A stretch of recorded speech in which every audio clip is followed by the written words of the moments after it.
Magandang araw mga bata. Maaari ko bang tawagin si Rochelle para pangunahan ang ating panalangin? Sa ngalan ng Ama, ng Anak, ng Espiritu Santo. Amen. Magandang araw muli. Ngayon ay iwawasto ko o susuriin ko kung sino ang mga lumiban at mga dumalo sa klase na ito. Magaling at walang lumiban sa araw na ito. Bigyan ninyo ng 3 bagsak ang inyong mga sarili. Bago natin simulan ang ating paksa, babasahin ko muna ang mga layunin na nais kong matamo ninyo pagkatapos ng ating mga gawain. Sa katapusan ng aralin, kayo ay inaasahang nakapagbibigay ng mga lalawigan sa kanya-kanyang rehiyon, nakakapagtala ng mga kultura at pangkabuhayan sa kinabibilangang rehiyon sa pamamagitan ng paglahad nito sa isang kapares sa tambalang gawain, at napatatalas ang kaalaman tungkol sa pinagmulan ng lalawigan at mga rehiyon sa bansa sa pamamagitan ng pagkilala sa kultura at kabuhayan ng mga ito. Bago natin simulan ang pagtatalakay sa ating paksa, mayroon muna akong itatanong sa inyo. Sino-sino sa inyo ang nakapagbakasyon o nakapunta na sa malalayong lugar dito sa Pilipinas bukod dito sa Cebu? Marami pala ang nakakapunta na sa ibang lugar bukod dito. Sino ang makapagbibigay ng pangalan ng lugar? Yes, Lori? Nakakatuwa na ikay nakapunta sa magandang lugar na iyon. Sino pa ang makapagbibigay ng lugar? Yes, Ilaika? Marami talagang lugar sa ating bansa na magandang pagbabakasyonan. Sino pa ang makapagbibigay? Yes, Mary? Ako'y natutuwa na marami pala sa inyo ang nakapunta na sa mga magagandang lugar ng ating bansa. Bigyan ninyo ng 5 palakpak ang inyong mga sarili. Ang mga lugar na nabanggit ng 3 sa inyong mga kaklase ay mga lalawigan sa Pilipinas. Ang Pilipinas ay binubuo ng 17 rehiyon. Bawat rehiyon ay mayroong lalawigan. Kilala ang Pilipinas bilang isa sa pinakamagandang pasyalan sa mundo, kaya naman maraming turista at mananaliksik ang pumupunta sa bansa. Ngayon ay tuklasin natin kung ano-ano nga ba ang mga rehiyon ng Pilipinas at ano ang maipagmamalaki ng mga ito. Ang National Capital Region o ang NCR ang itinuturing na pinakamaunlad na rehiyon ng Pilipinas dahil narito ang kabisera na bansa at sentro ng pamahalaan, edukasyon, komersyo at kalakalan sa bansa. Binubuo ito ng Caloocan, Malabon, Navotas, Valenzuela, Quezon City, Marikina, Pasig, Taguig, Makati, Manila, Mandaluyong, San Juan, Pasay, Parañaque, Las Piñas at Muntinlupa. Ang karaniwang pamumuhay dito lalo na sa Navotas at Malabon ay pangingisda. Ang mga atraksyon na matagpuan sa NCR ay ang Baluarte de San Diego, Port Santiago, Casa Manila, Escolta, National Museum of the Philippines, Rizal Park, San Agustin Church, Manila Cathedral, Binondo, Ninoy Aquino Parks and Wildlife Center, Desert Museum at SM Mall of Asia. Ang Cordillera Administrative Region o CAR naman ay binubuo ng lalawigan ng Abra, Apayao, Benguet, Ifugao, Kalinga at Mountain Province. Malamig ang klima sa rehiyong ito dahil mataas ang lokasyon nito at maraming bundok sa rehiyon. Kaya naman, paborito itong pasyalan ng mga taga-Maynila na gustong magpalamig. Ang pamumuhay naman dito ay pagsasaka at pagmimina. Ang mamamayan ay mahilig sa paghahabi na karaniwan din nilang produkto.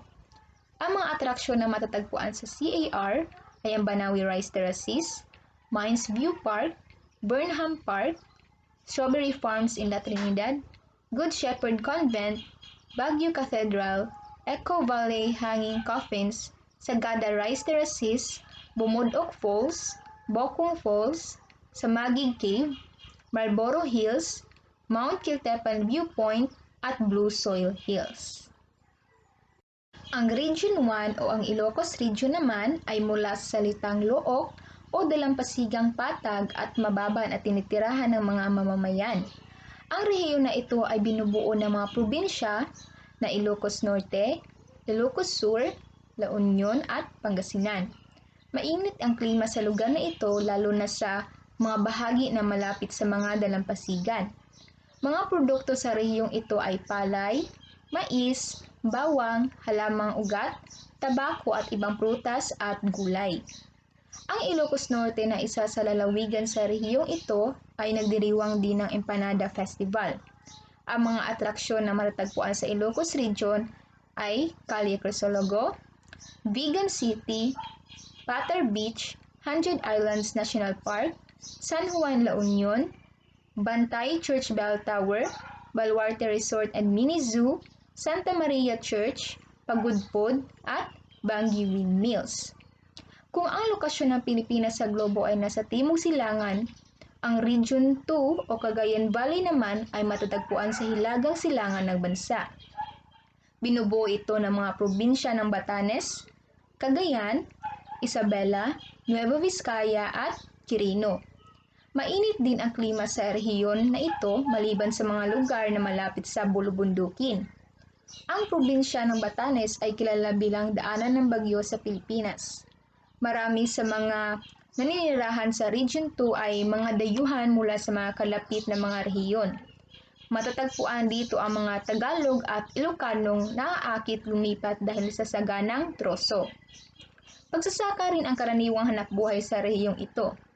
Masiglang industriya rito ang pagtutroso, paglililok ng kahoy at paggawa ng mga produktong yari sa yantok na ginagamit sa paggawa ng sandalan ng upuan, duyan at gamit sa sidlan.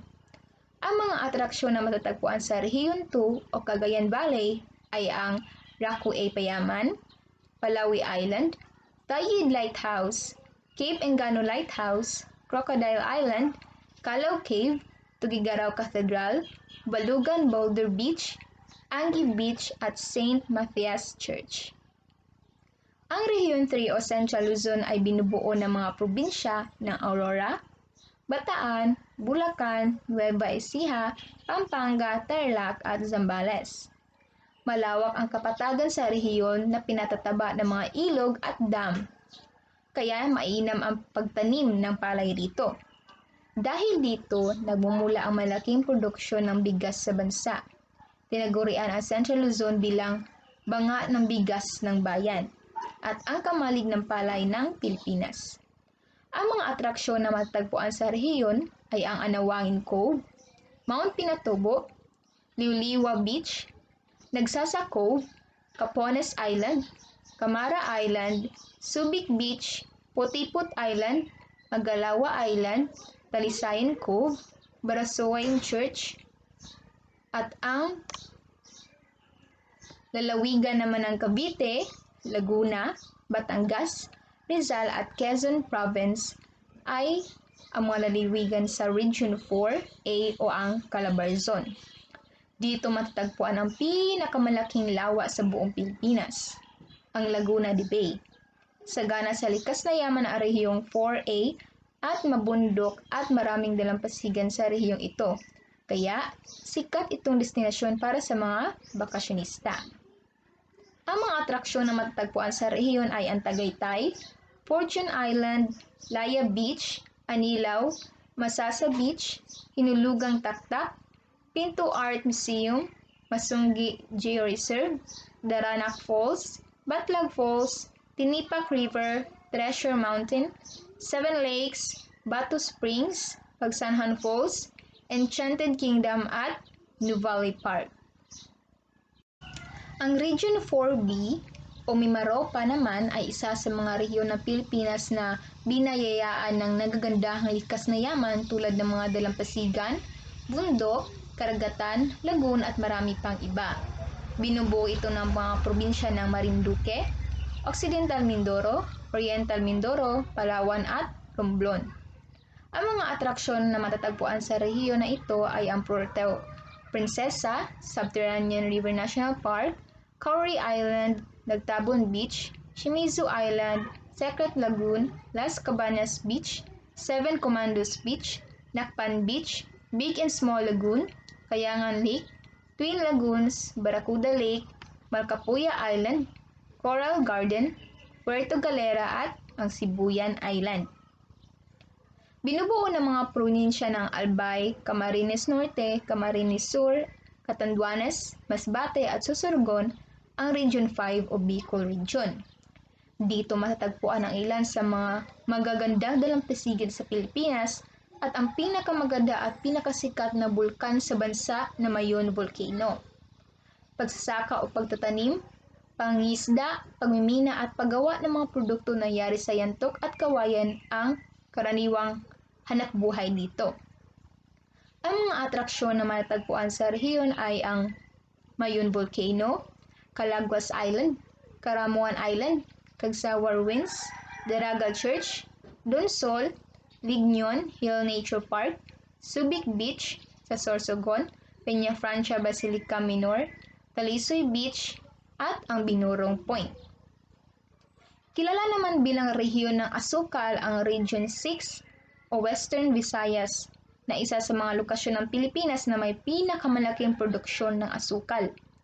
Bukod dito, sikat ang rehiyong ito dahil dito matatagpuan ang isa sa pinakamagandang beach sa mundo, ang Boracay. Kinabibilangan ito ng mga probinsya ng Aklan, Antique, Capiz, Guimaras, Iloilo at Negros Occidental. Pagsasaka at pangisda naman ang karaniwang hanapbuhay ng mga mamamayan dito. Ang mga atraksyon na matatagpuan sa rehiyon ay ang Boracay, Bulabog Beach, Diniwid Beach, Gigantes Islands, Miagao Church, Garin Farm, Calle Real, Molo Church, Sicogon Island, Nellis Garden, Miagao Rice Terraces, The Ruins, Lacaon Island, Negros Museum, Balay Negrese, Mambukal Mountain Resort, San Sebastian Cathedral, Bernardino Halandoni Museum at ang Pulang Tubig Falls. Isa pang sikat na lokasyon ng Pilipinas ay ang Region 7 o Central Visayas kung saan matatagpuan ang mga probinsya ng Bohol, Cebu, Negros Oriental at Siquijor. Ipinagmamalaki ng rehiyon na ito ang nagagandahan nitong mga beaches, bundok at waterfalls. Kung ilan ang rehiyon ng Pilipinas, mas marami pa ang mga tourist spots sa Central Visayas. Ang Cebu City ang sentro ng kalakalan sa rehiyong ito. Pangunahing industriya ay agrikultura, pangingisda, pagmimina at manufacturing. Pumapangalawa rin ang rehiyon sa pag-aani ng tubo at pangatlo sa pag-aani ng repolyo. Ang mga atraksyon na matatagpuan sa rehiyon na ito ay ang Bantayan Island, Oslob, Malapascua Island, Kawasan Falls, Simala Shrine, Panglao Island, Chocolate Hills, Hinagdanan Cave, Lobok River, Man-Made Forest, Anda Beach, Philippine Tertiary and Wildlife Sanctuary, Balikasag Island, Baclayon Church, Dimiao Twin Waterfalls, Cambogahay Falls, Balitong Beach, Cantabon Cave, Old Enchanted Balete Tree, Siquijor Butterfly Sanctuary at ang Salagdoong Beach. Ang Region 8 o Eastern Visayas naman ay binubuo ng Biliran, Eastern Samar, Leyte, Northern Samar, Samar at Southern Leyte. Ilang bahagi nito ay bulubundukin habang iba naman ng probinsya ay maburol. Dahil sa lokasyon ng Pilipinas, Region 8 madalas itong daanan ng bagyo. Ang mga atraksyon na matatagpuan sa rehiyon na ito ay ang Canigao Island, Sohoton Cave, Sohoton River, Panhulugan Cave, Hagukan and Magkukuob Cave, Sohoton Cove National Park. Sa lokasyon ng Pilipinas sa mapa, makita ang Region 9 o Zamboanga Peninsula sa bandang timog kanluran. Binubuo ito ng Zamboanga del Norte, Zamboanga del Sur at Zamboanga Sibugay. Sagana ang likas na yaman dito at mayaman ang kanilang kultura. Ang mga atraksyon na matagpuan sa rehiyon ay Buenas Islas or 11 Islands, Pink Beach, Merloque Falls, Yakan Weaving Village, Fort Pillar Shrine at ang Canelar Barter. Ang Region 10 or Northern Mindanao naman ay binubuo ng Bukidnon, Camiguin, Lanao del Norte, Misamis Occidental at Misamis Oriental. Dahil sa lokasyon ng Pilipinas, Tagalog ng Northern Mindanao, Malamig ang klima rito at madalas umuulan.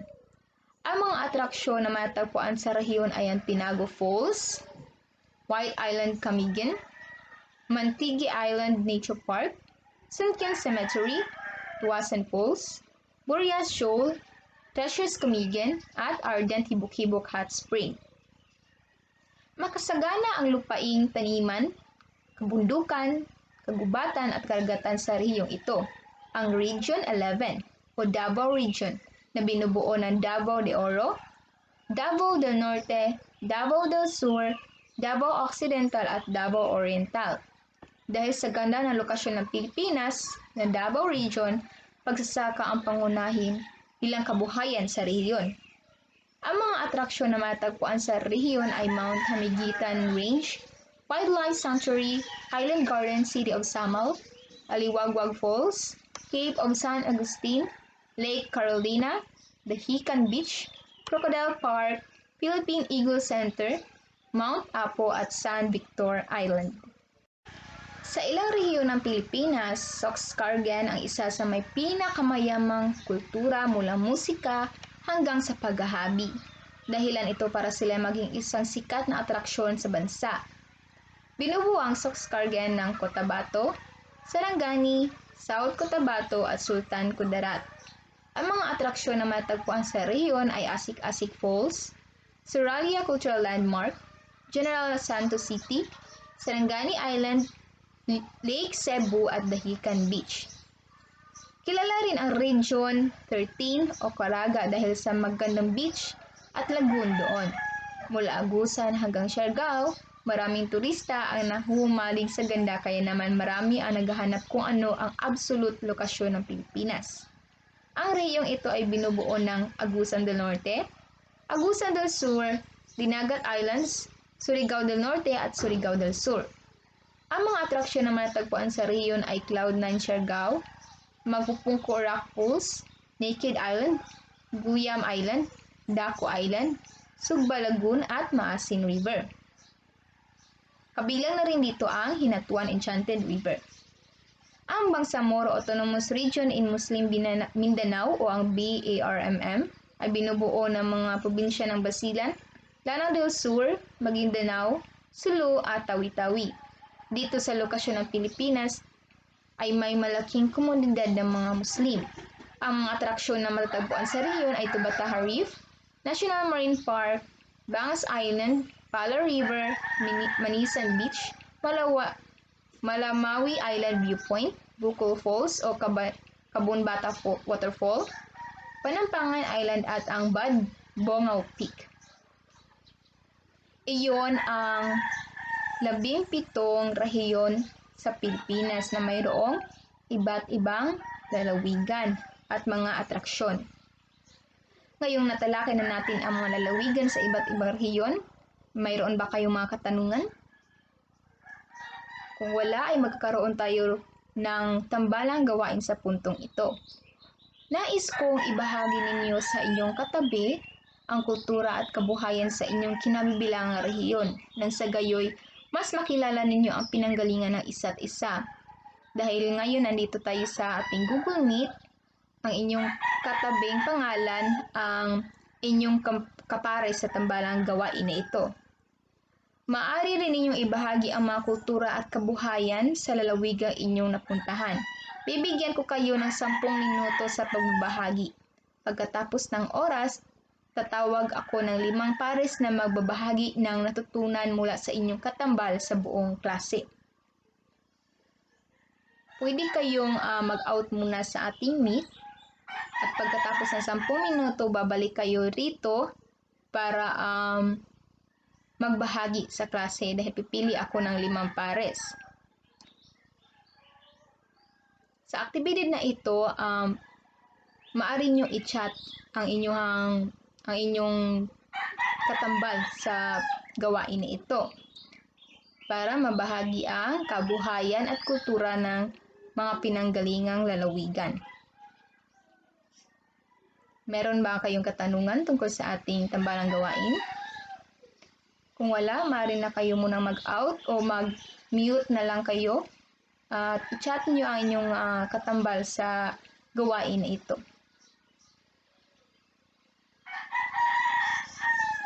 Ngayon tapos na ang 10 minuto. Nais kong tawagin si Crisanta. Sino ang inyong katambal? Maaari ba niyong ibahagi kung ano ang inyong natutunan sa isa't isa tungkol sa mga ibinahagi ninyong lalawigan? Magaling, Crisanta at Ilaika. Kasunod naman ay si Lori at Rochelle. Magaling. Ang sunod na pares naman ay si Mary at si Marialyn. Magaling. Ngayon naman ay si Mariel at Jasmine. Mahusay. Panglimang pares ay si Eliza at Giselle. Magaling, bigyan ninyo ang inyong masarili ng 5 bagsak. Ngayon tapos na ang inyong pagbabahagi, balikan natin ang mga natalakay natin. Sino ang makabibigay ng 5 rehiyon sa Pilipinas? Yes, Ryan? Magaling. Sino pa ang makapagbibigay ng 5 rehiyon? Yes, Delia May? Mahusay. Mayroon pang natitirang 7 rehiyon. Sino ang makapagbibigay ng mga ito? Yes, Dominique? Tumpak. Bigyan ninyo ng 5 palakpak ang inyong mga sarili. Ngayon ay bibigyan ko kayo ng maikling pasulit tungkol sa ating natalakay ngayon.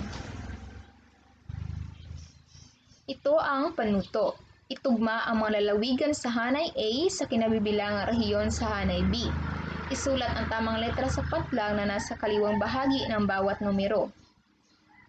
Pumili ng isang rehiyon sa Pilipinas at isulat kung ano ang kultura o kabuhayan ang naroon batay sa inaitalakay.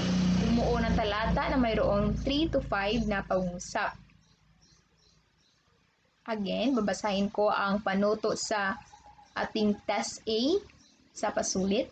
Itugma ang mga lalawigan sa hanay A sa kinabibilangang rehiyon sa hanay B at isulat ang tamang letra sa patlang na nasa kaliwang bahagi ng bawat numero. Sa test B naman, pumili ng isang rehiyon sa Pilipinas at isulat kung ano ang kultura o kabuhayan ang naroon batay sa naitalakay. Bumuo ng talata na mayroong 3 hanggang 5 pangungusap. Mayroon ba kayong katanungan? Ilalagay ko ang ating pasulit sa ating Google Classroom maya-maya pagkatapos ng ating klase. Ayon takdang aralin naman, pumili na isang rehiyon sa Pilipinas na nais mong puntahan at ipaliwanag kung bakit at bumuo ng talata na mayroong 5 hanggang 8 pangungusap. Ilalagay ko rin ito sa inyong Google Classroom. Sa inyong pasulit, bibigyan ko kayo ng 20 minuto. 20 hanggang 30 minuto para tapusin ito. At huwag niyong kalimutan na sagutan ang inyong takdang aralin na ipapasa bukas sa sunod na ating klase. Yun lang, maraming salamat. Have a nice day. Paalam!